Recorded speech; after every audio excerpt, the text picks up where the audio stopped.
Look at that scene last night. That is just an impromptu Pledge of Allegiance being chanted at Ground Zero, actually in the early hours of this morning.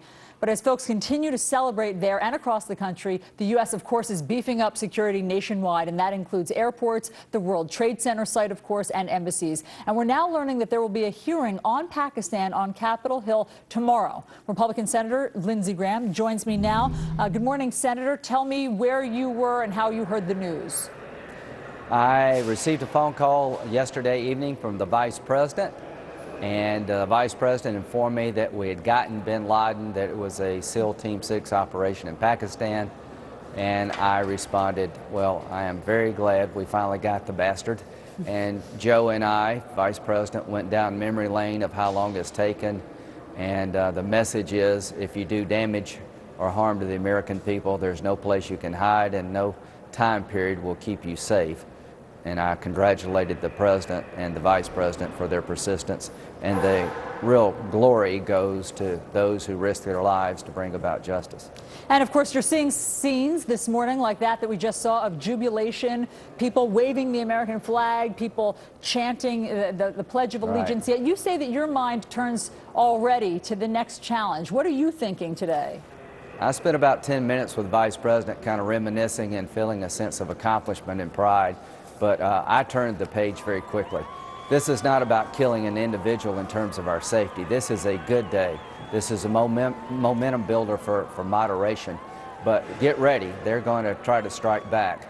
The ultimate solution to terrorism is to have people in Afghanistan who reject the Taliban and Al-Qaeda, give them the capacity to control those elements in Afghanistan, replace Saddam Hussein, a dictator, with people who will live in peace with us. Give them the capacity to chart their own destiny. You're not going to kill your way out of this war. You have to empower those in the regions who will align themselves with you. That's the next step. It's a long journey to get to peace, but we made a giant step forward last night. And in fact, we know that there is this hearing on, on Pakistan tomorrow. Is that what you'll be dealing with? Absolutely. Pakistan is a mixed message country. They do provide us good intelligence. They have been helpful when it comes to certain terrorist organizations. But the biggest problem we face in Afghanistan is sanctuaries in Pakistan. General Petraeus has done a great job of putting the Taliban on the run in Afghanistan. The Afghan security forces are getting better. The Karzai government is stepping up their game. But Pakistan is a really big problem for Afghanistan. And I hope we will put pressure on the Pakistani government to do better. How could he be in such a compound without being noticed? Mullah Omar, the leader of the Taliban who took over after the Russians left, was driven out during our invasion. We believe he's in Pakistan. I would like to capture Mullah Omar or kill him, because he's the man who took Afghanistan over and invited bin Laden as his honored guest.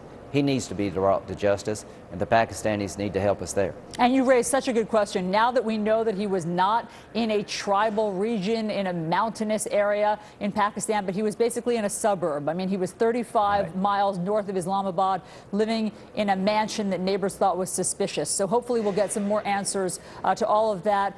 Senator Lindsey Graham, thanks so much for coming in to talk to us this morning. Thank you. Let's go back to Bill for what's happening at Ground Zero. You know, Alice.